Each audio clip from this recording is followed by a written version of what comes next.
बहुत important portion है। तो पोर्शन का नाम है डेफिनेट इंटीग्रेशन। देखिए, डेफिनेट इंटीग्रेशन की अगर हम लोग बात करते हैं तो इसका अगर हम लोग ज्योमेट्रिकल मीनिंग की बात करें, डेफिनेट इंटीग्रेशन के ज्योमेट्रिकल मीनिंग की बात अगर हम लोग सबसे पहले करते हैं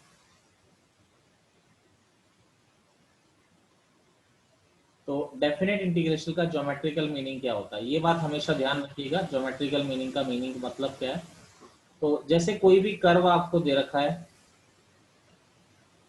कोई भी कर्व आपको दिया हुआ है, तीन कर्व मैं आपके सामने बनाता हूं।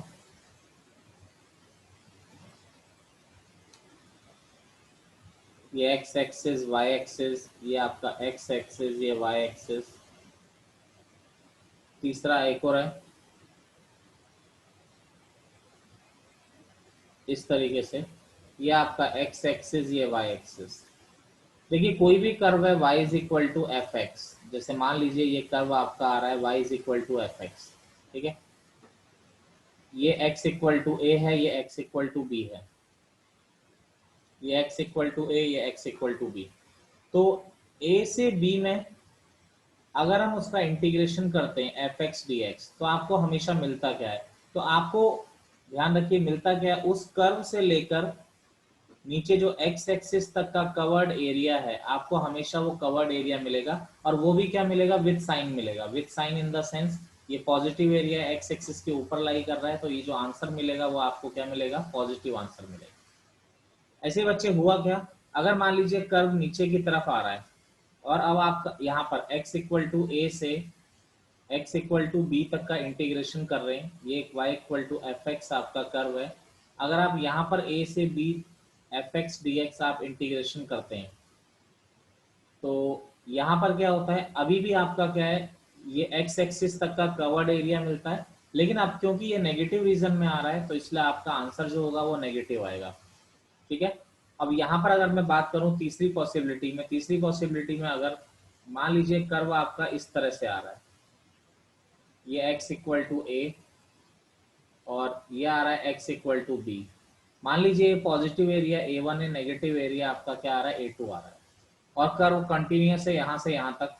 तो अगर आप देखिए, अब a से b तक आप, अगर आप a से b तक वहां पर उसका इंटीग्रेशन कर रहे हैं और कर्व कॉन्टिन्यूस है, तो आपको फिर क्या मिलेगा? ये पॉजिटिव एरिया और ये क्या आ रहा है? Negative area. तो आपको a1 माइनस a2 मिलेगा। तो जो डेफिनेट इंटीग्रेशन का आंसर आएगा वो आपका a1 माइनस a2 आएगा। तो हमेशा डेफिनेट इंटीग्रेशन जो देता है, जो डेफिनेट इंटीग्रेशन आपको आंसर देता है, वो आपको आंसर देता है एरिया विद साइन। ये आपको आंसर देता है एरिया विद साइन। अगर मान लीजिए बेटा ए से बी, पहली चीज तो डेफिनेट इंटीग्रेशन कर कब पाओगे? जब कर्व आपका क्या होना चाहिए? जैसे ए से बी तक आप उसका इंटीग्रेशन कर रहे हैं तो कर्व उस रीजन में क्या होना चाहिए? कॉन्टिन्यूस होना चाहिए। कर्व कॉन्टिन्यूस होना चाहिए ए से बी के बीच में, क्योंकि डेफिनेट इंटीग्रेशन का मतलब एरिया है। अगर मान लीजिए यहाँ से यहाँ के बीच में अगर कर्व टूट गया तो आप उसका एरिया तो निकाल ही नहीं सकते ना। तो हमेशा डेफिनेट इंटीग्रेशन हम उसी इंटरवल के लिए करते हैं जिस इंटरवल में कर्व क्या होता है? कॉन्टिन्यूस होता है। कोई प्रॉब्लम किसी को तो बता दीजिए मुझे, बोलिए। No sir. हाँ सर। नो अगर सर। a1 बड़ा होगा, अगर a1 बड़ा आएगा तो इसका आंसर पॉजिटिव आएगा। अगर a2 बड़ा होगा तो इसका आंसर क्या आएगा? नेगेटिव आएगा। और अगर दोनों बराबर हो गए, यानी कि जो मैं बताना चाह रहा हूं कि अगर दोनों बराबर हो गए,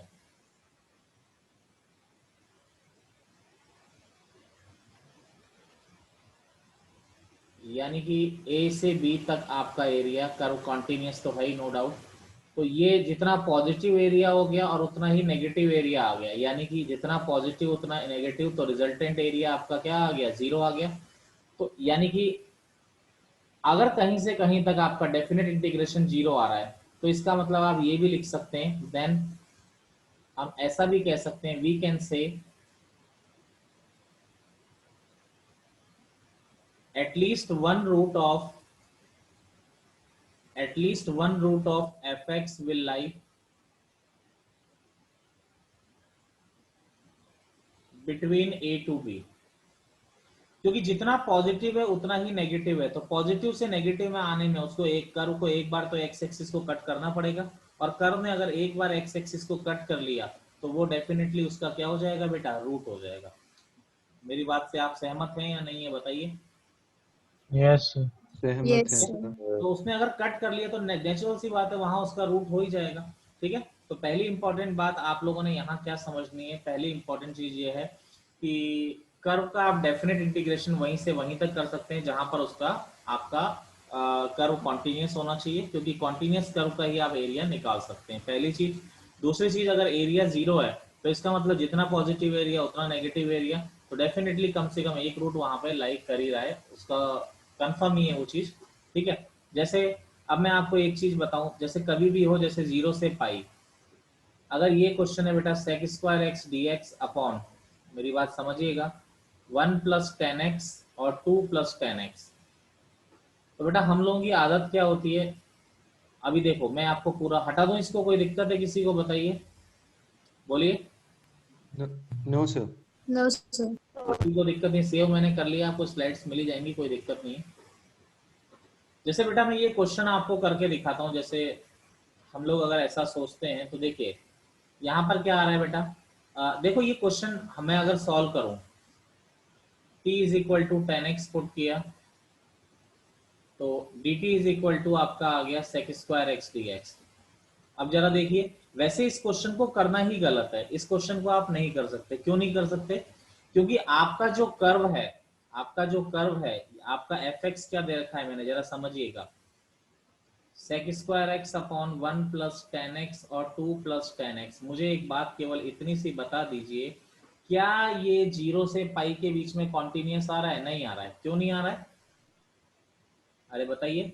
π/2 पे 10 ब्रेक करता है, सेकंड निकल बिल्कुल, जाता है। π/2 पे ब्रेकिंग लेता है, और हम लोग कई बार क्या करते हैं, कई आपको स्कूल के टीचर इसको पूरा कंप्लीट भी करा देंगे, वो गलत हो जाता है। गलत क्यों हो जाता है भाई? कर्व अगर कॉन्टिन्यूस नहीं है तो आप एरिया निकाल कैसे पा रहे हो, और आंसर गलत भी आ जाता है। जैसे मैं यहाँ पर निकाल के दिखाऊं तो यह आ गया dt upon 1 plus T 2 plus T, और जब 0 रखोगे तो यहाँ पर x को 0 रखा तो t इक्वल टू 0 आ गया। ये 0 से 0, इसका आप आंसर निकाल भी देते हैं बाय पार्ट्स लगा के, लेकिन वो गलत है।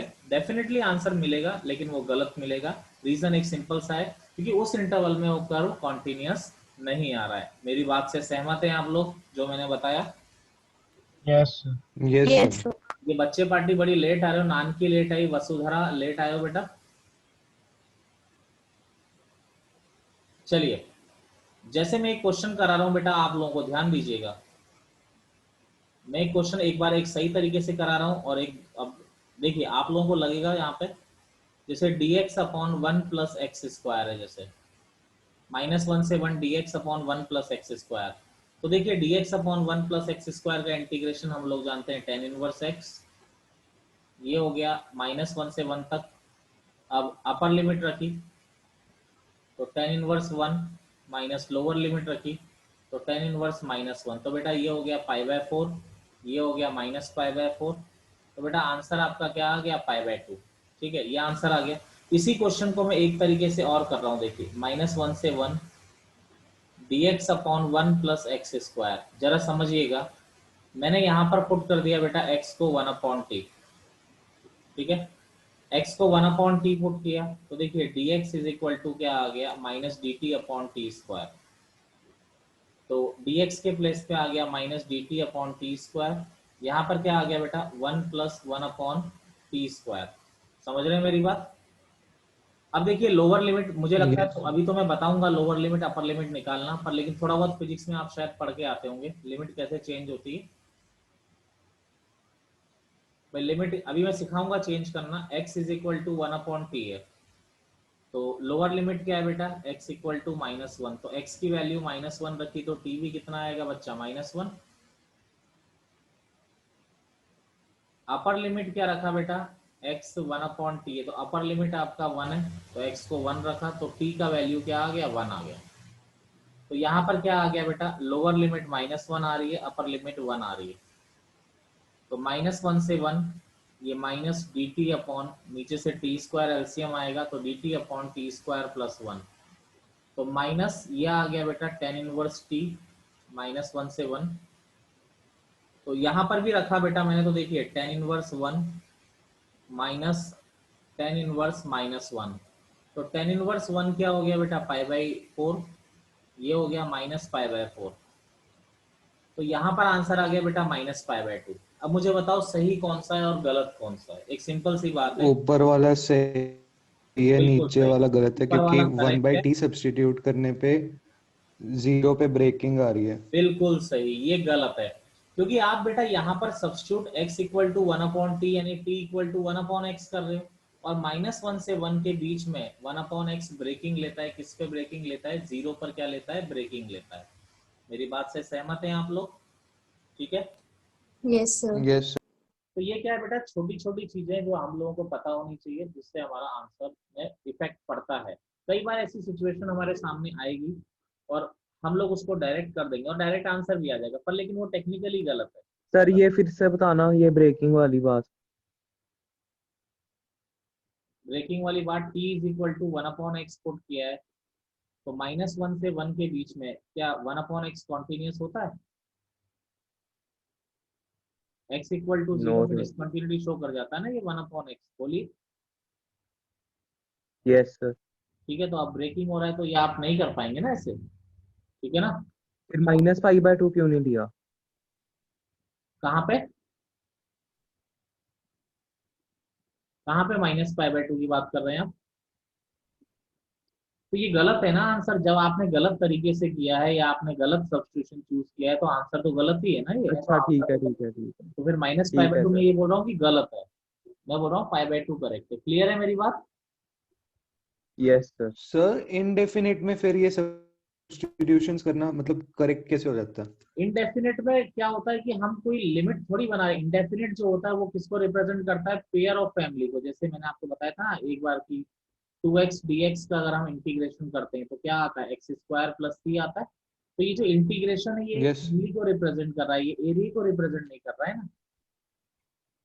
Okay sir. c belongs to real, तो c 0 होगा तो ये y = x² हो गया, c 1 हो गया तो x² + 1 हो गया, c 2 हो गया तो x²। तो एक फैमिली को रिप्रेजेंट करता है, इसलिए कोई इसमें प्रॉब्लम नहीं है।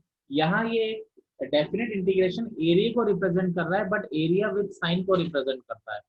तो अभी तक मेरी प्रॉब्लम है किसी को तो बता दीजिए। चलिए नो सर। क्वेश्चन स्टार्ट करते हैं। देखिए बेसिक क्वेश्चन सबसे पहले, तो 0 से π/4 dx अपॉन 1 + cos 2x, बिल्कुल बेसिक प्रॉब्लम है।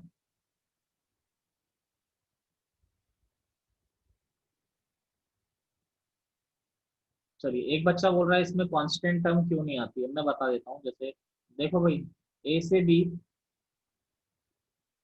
fx dx आती है बेटा, वो कट जाती है। जैसे आपने fx का इंटीग्रेशन किया तो आपका इंटीग्रेशन क्या हो गया बेटा, fx + c हो गया, समझ रहे हो। अब यहाँ पर a से b, अब आप x को अपर लिमिट रखोगे, तो अपर लिमिट रखोगे तो क्या आएगा, fb + c आएगा, माइनस जब x की जगह लोअर लिमिट रखोगे तो क्या आएगा, fa + c आएगा। c से c क्या हो जाएगा, कैंसिल हो जाएगा, तो आपका आंसर क्या हो जाएगा बेटा, fb - fa। तो यानी हम डायरेक्ट लिख देते हैं कि अपर लिमिट माइनस का लोअर लिमिट हम डायरेक्ट लिख देते हैं। क्लियर मेरी बात? अब जैसे देखिए कुछ बेसिक प्रॉब्लम्स करते हैं। 0 से π/4 dx upon 1 + cos 2x dx, ये चैप्टर बहुत इंपॉर्टेंट है बेटा। इसमें प्रॉपर्टीज पढ़ाऊंगा मैं, 10-11 प्रॉपर्टीज पढ़ाऊंगा, जिसमें बोर्ड में 6 या 7 प्रॉपर्टीज ही एप्लीकेबल है, 5-6 प्रॉपर्टी में और पढ़ाऊंगा। ठीक है, तो देखिए 0 से π/4 dx अपॉन cos 2x को क्या लिख सकते हैं हम, 2 cos² x - 1, ये इससे कैंसिल हो गया। तो 1/2 0 से π/4, तो 1/2 cos² x को क्या लिख सकते हो बेटा, sec² x। तो 1/2 sec² x का इंटीग्रेशन क्या हो जाता है, tan x। ये होता है 0 से π/4। तो अब x के प्लेस पे अपर लिमिट रख दी tan π/4, फिर x के प्लेस पे लोअर लिमिट रख दी tan 0। तो 10 π/4 1 - 0 आंसर क्या हो जाता है आपका 1/2 आपका क्या हो जाता है आंसर हो जाता है। कोई प्रॉब्लम है किसी को बोलिए। No sir. No sir. चलिए No, आगे sir. चलते हैं। अब इसमें क्या है ना बेटा, डेफिनेट में क्या है, अगर आप सही कर रहे हैं तो किसी भी मेथड से करिए आंसर यूनिक ही आएगा, आंसर कभी भी अलग नहीं आएगा। तो स्टार्टिंग में तो क्या है, बेसिक टाइप की प्रॉब्लम है कि जितना आपने पुराना पढ़ा है उन सबको आप लगा दीजिए और आप अपर लिमिट माइनस लोअर लिमिट कर लीजिए। पहले टाइप की प्रॉब्लम्स ऐसी होती है। जैसे हम लोग देखते हैं, जैसे 0 से π/4 dx अपॉन 1 + sin x। अब इसका इंटीग्रेशन करना है तो हमने क्या किया, 1 - sin x से ऊपर नीचे मल्टीप्लाई कर दिया, यहां भी कर दिया वहां भी कर दिया। चलिए 0 से π/4 तो ये 1 - sin x dx, नीचे क्या हो गया a + b a - b, तो क्या हो जाएगा 1 - sin² x। तो 0 से π/4 1 - sin x, देखिए नीचे 1 - sin² x क्या हो गया cos² x। सेपरेट कर दिया तो 1/cos² x minus sin x upon cos² x dx। अलग अलग कर दिया तो 1/cos² x क्या हो गया sec² x dx। और बेटा यहाँ पर क्या हो गया, साइन अपॉन कॉस सेक हो गया और 1/cos, sorry sine upon cos tan हो गया, तो ये sec x और tan x dx। तो sec² x का क्या हो गया tan x 0 से π/4 minus sec x tan x का क्या हो गया sec x 0 से π/4। तो ये क्या हो गया बेटा 10 π/4 minus upper limit minus lower limit हो गया। और यहाँ पर क्या हो गया बेटा sec π/4 माइनस sec 0।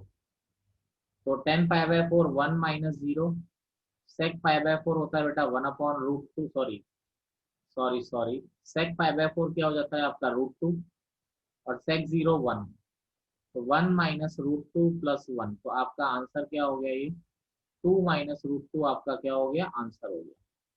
तो मुझे लगता है आप लोग समझ गए होंगे, बेसिक तरीके से इंटीग्रेशन कर रहे हैं और हम लोग कुछ नहीं कर रहे हैं। तो चलें आगे। Yes, sir. अगला देखिए 0 से π/2 dx upon a² cos² x + b² sin² x। देखिए मैंने इसका इंटीग्रेशन करना आपको बताया था, कैसे इंटीग्रेशन करते हैं हम लोग इसका बेटा, कि sin² x और cos² x अगर नीचे आ रहा है तो आप क्या करेंगे, याद है क्या करते हैं जब नीचे sin² x और cos² x आता है, cos² x Cos से से डिवाइड divide कर दो करते हैं न्यूमरेटर और denominator. डिनोमिनेटर। बिल्कुल स्टैंडर्ड केस है, cos² x से ऊपर भी डिवाइड कर देते हैं और नीचे भी डिवाइड कर देते हैं।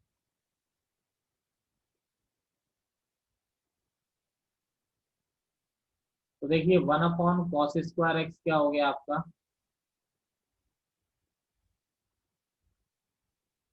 सॉरी π/2 एलिमेंट, ठीक है।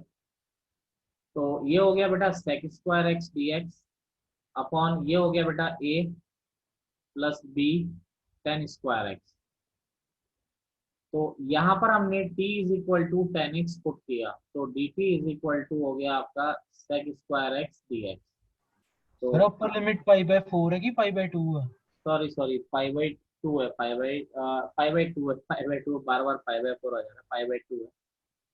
अब देखिए यहाँ पर अगर हम लोग देखें तो ये क्या हो गया बेटा dt ऊपर वाला, और ये क्या हो गया a² सॉरी ये a² b² है बाय मिस्टेक,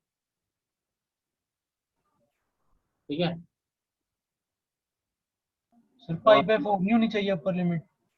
हाँ जी अपर लिमिट π/2 कैसे आ सकती है? क्या हुआ जो बोलिए सर tan π/2 कैसे निकालेंगे? बेटा, 0 से π/2 के बीच में एरिया निकाल रहे हो ना आप। ये a से b fx dx का मतलब होता है a से b के बीच में एरिया, a और b पर नहीं निकालते हैं, ठीक है ना। यहाँ पर क्या है, अब देखिए dt अपॉन ये क्या हो गया a plus b t square, ये आ गया आपका a plus b square t square. अब देखिए लोअर लिमिट और upper limit, sorry lower limit और अपर लिमिट चेंज होगी। तो यहाँ पर देखिए आपने t is equal to 10x put किया है, तो लोअर लिमिट की बात करें तो लोअर लिमिट अभी क्या है, x इक्वल टू 0। आपने t is equal to 10x put किया है, तो x को 0 रखोगे तो 10 0 क्या हो जाएगा, 0। अगला है आपका अपर लिमिट। अपर लिमिट क्या है बेटा, अपर लिमिट है x इज इक्वल टू आपका π/2। आपने t is equal to 10x put किया है, तो x को π/2 रखोगे तो ये इन्फिनिटी की तरफ टेंड करेगा। अब यहाँ पर एक फॉर्मूला लगता हुआ दिखाई दे रहा है, आप लोग सब समझ ही रहे हैं क्या फॉर्मूला लगता हुआ दिखाई दे रहा है, एक्स स्क्वायर प्लस का ए स्क्वायर। क्या होता है formula, 1/a 1/8 tan inverse tan inverse dy। x upon a, और लिमिट आपकी 0 से इंफिनिटी, और t का कोफिशिएंट आपका b आ रहा है, तो 1/b आ जाएगा। अब 1/ab आपने इंफिनिटी रखा, तो tan इनवर्स इंफिनिटी, t को 0 रखा तो माइनस tan इनवर्स 0, तो 1/ab tan इनवर्स इंफिनिटी π/2 हो जाता है, tan इनवर्स 0 0 हो जाता है। तो आपका जो आंसर आ गया वो आंसर आ गया π/2ab, आपका क्या आ गया, आंसर आ गया। कोई प्रॉब्लम है किसी को, बताइए। No sir. No sir. ठीक है ना। तो आपके बेटा क्या है ना, फर्स्टली तो क्या है, इस टाइप के प्रॉब्लम में भाई पुराने सारे क्वेश्चन रिपीट हो सकते हैं। भाई आप लिमिट लगा दो, इंटीग्रेशन करना हम जानते हैं, आप लोअर लिमिट और अपर लिमिट लगा दो, आपके क्वेश्चन बनते जाए। जैसे और प्रॉब्लम्स आप देखिए, 0 से π/2,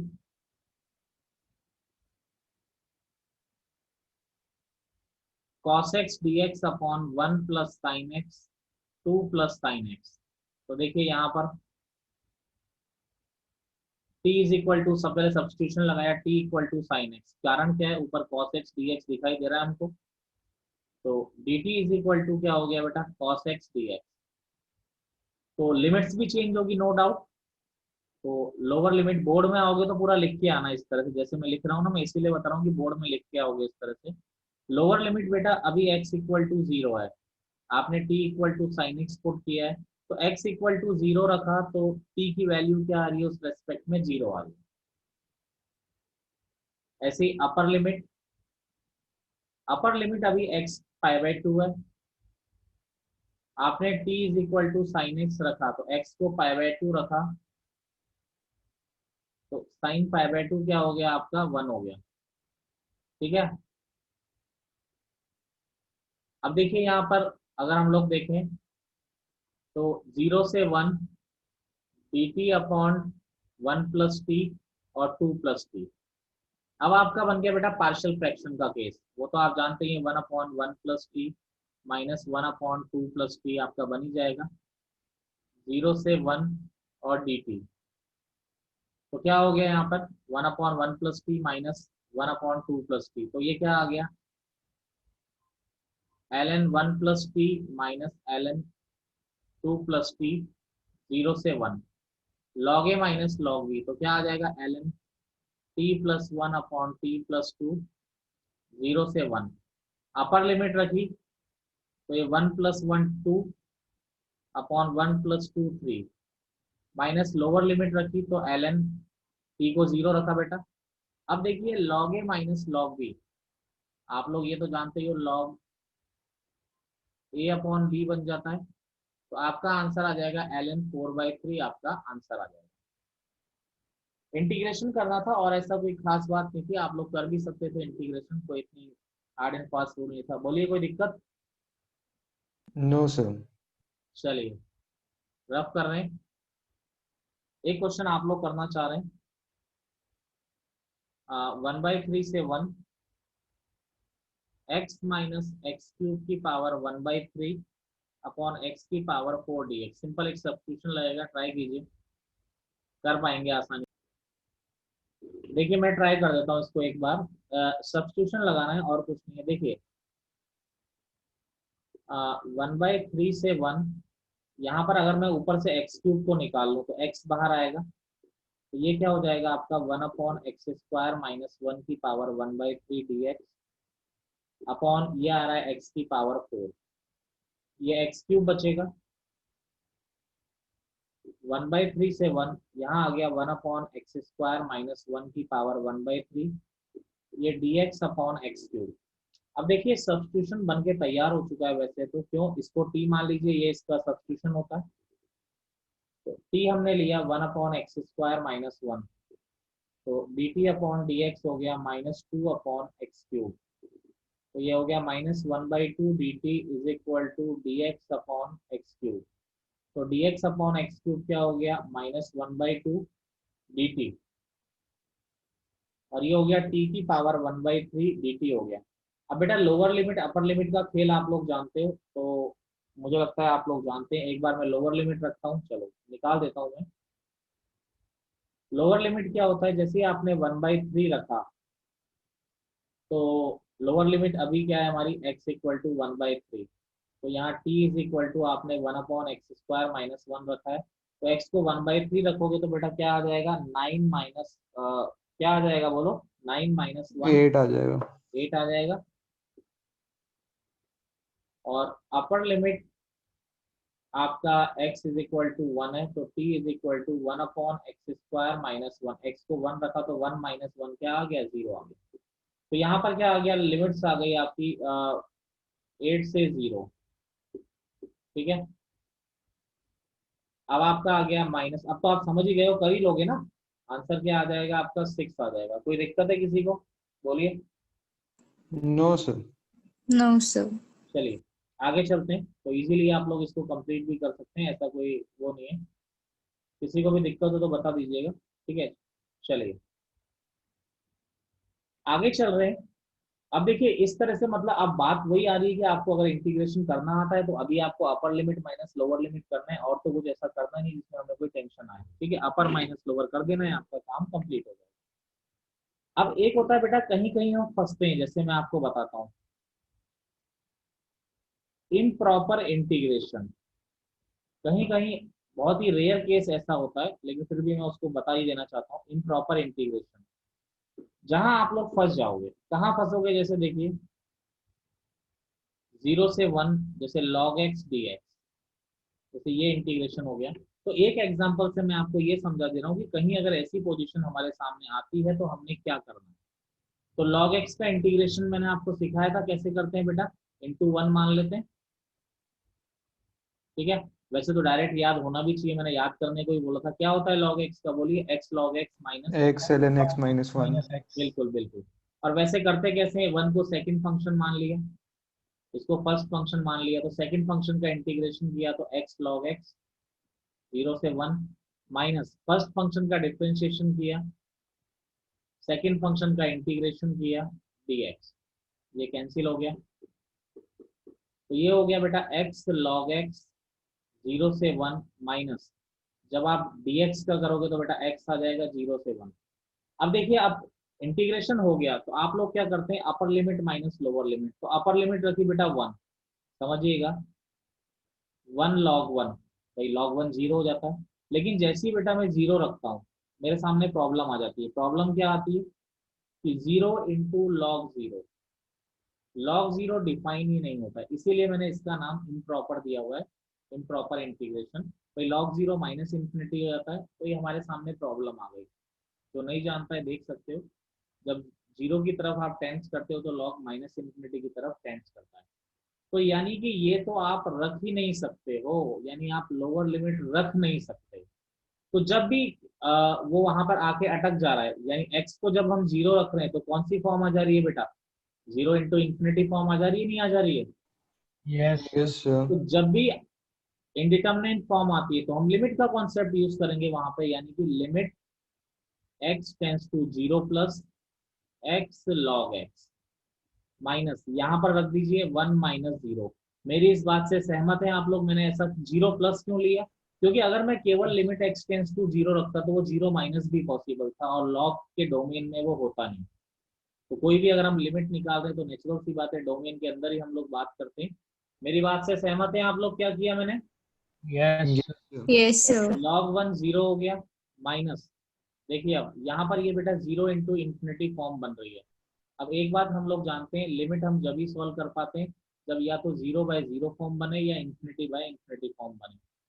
तो हमने क्या चतुराई दिखाई, इसको 1/x कर दिया, तो अब आपका ये इन्फिनिटी/इन्फिनिटी फॉर्म बन गया। अब एक रूल मैं आपको बता चुका हूँ पहले ही, क्या होता है LH रूल। LH रूल के अकॉर्डिंग जब भी 0/0 या इन्फिनिटी/इन्फिनिटी फॉर्म आती है तो हम ऊपर का ऊपर डिफ्रेंशिएशन कर देते हैं, नीचे का नीचे डिफ्रेंशिएशन कर देते हैं। तो limit x tends to 0 plus, तो log x का क्या हो गया 1/x, और 1/x का क्या हो गया -1/x²। ये कैंसिल हो गया बेटा, तो ये माइनस माइनस प्लस का x आ जाएगा। Limit x tends to 0 plus x -1, x को 0 रखा तो 0 -1, यानी जो इस लिमिट का आंसर आया वो क्या आ गया आपका -1 आ गया। तो ये इम्प्रॉपर इंटीग्रेशन का मतलब यही था कि हम बीच में जाके कहीं इंडिटरमिनेट फॉर्म में अगर फंस जाते हैं तो वहां हम लोग, जैसे यहाँ हम लोग फंस रहे थे, तो वहां हम लोग लिमिट के कॉन्सेप्ट को यूटिलाइज कर लेंगे। बोलिए मेरी बात से सहमत हैं आप लोग, किसी को दिक्कत है तो बोर्ड में हम LH रूल लगा सकते हैं यहाँ पे। हाँ जी, बोर्ड में अगर हम इसकी लिमिट निकालनी होगी तो हम LH से निकाल के बता सकते हैं। बोर्ड में अगर बोर्ड में जैसे अगर हमने इसको सॉल्व करना होता तो हमें LH रूल लगाना पड़ता, तो क्या वो एक्सेप्ट करते? बिल्कुल करते, कोई रास्ता ही नहीं। बोर्ड में ऐसा कहीं क्वेश्चन इसीलिए आपको दिखाई भी नहीं देगा। Okay sir. हाँ, कोई ऐसा क्वेश्चन आपको कभी दिखाई नहीं देगा, आप निश्चिंत रहिए। मुझे नहीं लगता ऐसा क्वेश्चन वो दिखाएंगे आपको कभी, ठीक है ना। तो इसीलिए मस्त रहो, कुछ नहीं है ऐसा। चलिए अब एक दो क्वेश्चंस और करते हैं थोड़ा बहुत, आज मैं आपको आगे ना ले जाते हुए इसी पे घुमाता हूँ आपको। तो मेन चीज क्या है भाई, हमें इंटीग्रेशन करना अगर आता है तो बाकी तो अपर लिमिट माइनस लोअर लिमिट की कहानी है बच्चे, और कुछ आपका इसमें आपने नहीं करना है ऐसा कि जिससे हमें देख के टेंशन पैदा हो। तो जैसे आपको बाकी इंटीग्रेशन करना आना चाहिए, वो तो भाई पहली प्राइमरी स्टेज है कि भाई पता लगा हमें इंटीग्रेशन करना ही नहीं आता तो फिर हम लोग वो क्या कर पाएंगे, फिर तो मतलब वाली बात ही नहीं होती। वो तो आना कंपलसरी होता है, इंटीग्रेशन करना आना। तो देखिए जैसे आप लोग एक मैं आपको स्पेशल केस और आपको बताता हूँ उसको, लेकिन आप लोग कभी भी बोर्ड में यूज मत करिएगा, मैं आपसे विनती करता हूँ कि बोर्ड में यूज मत करिएगा उसको। आपके लिए मैं बता रहा हूँ, फॉर्मूला होता है वॉलिस फॉर्मूला, ठीक है ना। स्कूल में इसको मत अप्लाई करना। वॉलिस फॉर्मूला क्या कहता है, देखिए वॉलिस फॉर्मूला अप्लाइड होता है बेटा इस तरह की फॉर्म पे, देखिए 0 से π/2 साइन की पावर mx कॉस की पावर mx। m और n जो होगा वो होल नंबर होगा, यानी कि 0 1 2 3 कुछ भी हो सकता है। अब वैसे तो इसका इंटीग्रेशन करना मैंने आपको सिखाया नहीं सिखाया, बताओ आप जानते हो ना, m even हो जाए n even हो जाए, m odd हो जाए, n odd हो जाए, यस odd हो जाए, वो आप जानते हो, लंबा तरीका है थोड़ा। मैं आपको डायरेक्ट एक दो लाइन में आंसर निकालना बता रहा हूँ, ठीक है। अब वो क्या होता है तरीका, तो इसके लिए कोई सवाल जवाब नहीं। फॉर्मूला क्या है, ये gamma n+1/2 gamma n+1/2 upon 2 gamma n+n+2/2। अब जैसे फैक्टोरियल आप लोग सॉल्व करना जानते हो ना, आपने कभी मुझसे ये नहीं बोला कि 5 फैक्टोरियल को 5 × 4 × 3 × 2 × 1 क्यों लिखते हैं, क्योंकि ऑपरेटर है भाई, ठीक है। तो ये कैलकुलेशन की हेल्प करने के लिए बनाए गए। तो ऐसे ही मैं गामा को बता रहा हूँ, जैसे गामा एक तो याद रखिएगा, गामा 1/2 आपका √π होता है, ऑलवेज याद रखिए, कभी बोलना मत। जैसे गामा 5 की वैल्यू निकालनी है, तो जैसे अगर 5 फैक्टोरियल होता तो आप 5 4 3 2 1 करते, लेकिन गामा 5 अगर आपको निकालना है तो आप इसको एक कम से स्टार्ट करेंगे, यानी 4 × 3 × 2 × 1, आप यहाँ से स्टार्ट करेंगे इसको, ठीक है। तो ठीक है, हाँ जी हाँ जी हाँ जी, इसको ऐसे ही पढ़ते हैं बेटा, उसका जिसने बनाया उसने नाम रखा, उसका तो क्या इलाज है। जैसे गामा 7 है तो आपको 6 एक कम से 6 5 4 3 2 1 ऐसे स्टार्ट करना है। अब जैसे गामा 11/2, जैसे गामा 5/2 है तो एक कम से स्टार्ट करना है, तो 5/2 है तो एक कम, 5/2 में से एक कम करोगे तो क्या आएगा 3/2, 3/2 में से एक कम करोगे तो 1/2। अब 1/2 के बाद एंड आपको किससे करना है, √π से करना है। जब ये डिवाइड बाय 2 आता है तो रूट पाई से एंड करना है। जैसे गामा 11/2 आ जाए तो 11/2 में से एक कम किया तो बेटा 9/2, फिर एक कम किया 7/2, फिर एक कम किया 5/2, फिर एक कम किया 3/2, फिर एक कम किया 1/2, फिर एक कम किया तो फिर कम करोगे तो नेगेटिव में चले जाओगे, इसीलिए रूट पाई आपने लिख देना है। किसी को कोई प्रॉब्लम है मुझे बता दीजिए जरा, मैं वेट कर रहा हूँ। No sir. ठीक है, अब ये ऑपरेटर है, इसको थोड़ा ध्यान रखना ही पड़ेगा। और ये फॉर्मूला जब ही वैलिड है जब लिमिट 0 से π/2 होगी। अगर लिमिट 0 से पाई हो गई, ठीक है, तो आप लोग इसको नहीं लगाएंगे। ये रूट पाई पे एंड जब होता है जब ये डिवाइड बाय 2 वाला केस आता है, अदरवाइज नहीं होता है। ठीक है, और डिवाइड बाय 3 कभी आएगा नहीं क्योंकि फॉर्मूले में डिवाइड बाय 2 ही है। कई बच्चों के दिमाग में आता है कि सर डिवाइड बाय 3 आ जाएगा, तो वो तो कभी आएगा नहीं क्योंकि डिवाइड बाय 2 ही है फॉर्मूले में। ठीक है, अगर ये नेचुरल नंबर का निकाल रहे हो तो सिंपल एक कम करके 4 3 2 1 पे जाके एंड कर दीजिए। जैसे 0 से π/2 में एक करके दिखाता हूँ, साइन की power 4x cos cube x dx। तो बेटा m4 हो गया, n3 हो गया, तो यहाँ पर रखा तो बेटा क्या हो गया, गामा 4 + 1 यानी 5/2। 3 को रखा बेटा तो 3 + 1 4/2 यानी 2 अपॉन 2 गामा m + n + 2, तो 4 + 3 7 और 2 9। मेरी बात से सहमत है आप लोग, कोई दिक्कत? Gamma no no sir. Sir. 5/2 हो गया, 3/2 1/2 रूट पाई, गामा 2 हो गया आपका 1, ये हो गया 9/2 क्या हो जाएगा 7/2 5/2 3/2 1/2 root pi. 3/2 1/2 root pi cancel, 2 से 2 कैंसिल हो गया बेटा, तो केवल 2 बच रहा है नीचे, तो ये 2/35 आपका आंसर आ जाएगा। इस आंसर को कोई नहीं रोक सकता। अदरवाइज वैसे कैसे करते, वैसे भी कर लो, मैं मना थोड़ी कर रहा हूँ। एक कॉस की पावर को अलग करो फिर बाकी में चेंज करो तो उससे भी आंसर आएगा, मैं ऐसा मना नहीं कर रहा। पर ये एक वॉलिस फॉर्मूला है जो आपको डायरेक्टली आंसर दे देता है कि अगर ऐसा हो तो आप ऐसा कर लो, आपका आंसर आ जाएगा। कोई प्रॉब्लम किसी को, बोलिए। No sir. बट सर इसमें कोई उसका तो फर्क नहीं ना पड़ा कि कहाँ से लेके कहाँ तक इंटीग्रेट कर रहे हैं। 0 से π/2 में अगर कुछ और होता फिर क्या होता? फिर इस फॉर्म वॉलिस फॉर्मूला नहीं लगता। जैसे अगर जीरो, अच्छा अच्छा। जैसे 0 से पाई होता ना, जैसे 0 से 2 पाई हो जाए, तो इसको मैं आपको कन्वर्ट करना सिखाऊंगा अभी 0 से π/2।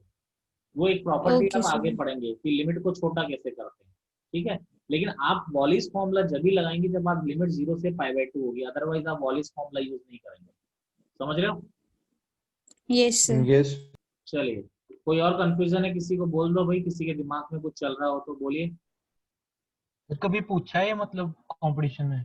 यार कभी ये क्वेश्चन अगर पूछ ले तो आप ये तो एक इस तरीके से निकाल दो, और क्या है, बस ये वाली बात है। कभी कभी जेई मेन में या वो आता है, और तो क्या, कभी आ सकता है।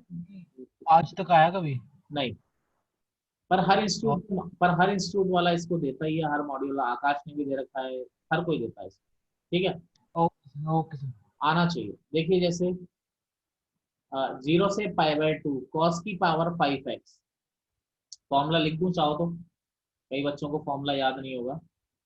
साइन की पावर mx cos की पावर nx dx, फॉर्मूला होता है gamma m + 1/2 gamma n + 1/2 upon 2 gamma m + n + 2/2। तो देखिए यहाँ पर m तो 0 हो गया और n आपका हो गया 5 हो गया, तो कोई बात नहीं, हम स्टार्ट करते हैं। तो क्या हो जाएगा, गामा m प्लस तो 1/2, n 0 है। यहाँ क्या हो जाएगा बेटा, n 5 है तो 5 + 1 6/2 यानी 3 अपॉन 2 गामा m + n + 2, तो 5 और 2 7/2 आ गया बच्चे। अब गामा 1/2 की वैल्यू होती है रूट पाई, ये हो गया 2 × 1, ये हो गया 2 × ये 5/2 3/2 1/2 रूट पाई बेटा। रूट पाई से रूट पाई कैंसिल हो गया, 2 से 2 कैंसिल हो गया, तो यहाँ क्या बच रहा है 2 2 4 2 8, तो 8/15 आपका आंसर आ गया। तो इस तरीके से आप इसका आंसर आसानी से निकाल सकते हैं। बोलिए। No sir. किसी को भी प्रॉब्लम हो बता दो, मैं वेट कर रहा हूँ। No sir.